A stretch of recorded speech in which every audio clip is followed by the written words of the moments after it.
All of this equipment was obtained from a woodworking shop in Shelburne where they made boats. And it was manufactured and used throughout the early part of the 20th century. So robust and so well made that it runs just for decades and decades. And now we have it.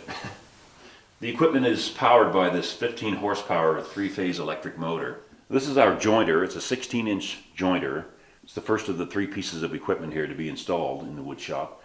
It's belt driven, of course, like everything else is in here. And a jointer, of course, is used for primarily for planing the edges of pieces of wood, so the planks can be nice and straight and used to butt it together at a later time.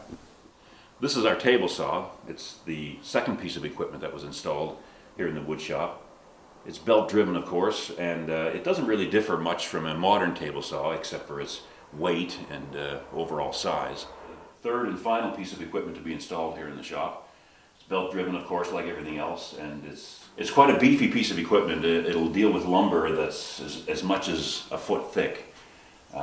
You make the adjustment here for the different types of thicknesses while the machine is running, and the scale is here. It indicates where you've got the machine set, and of course, by operating the lever up or down will determine the direction of the table.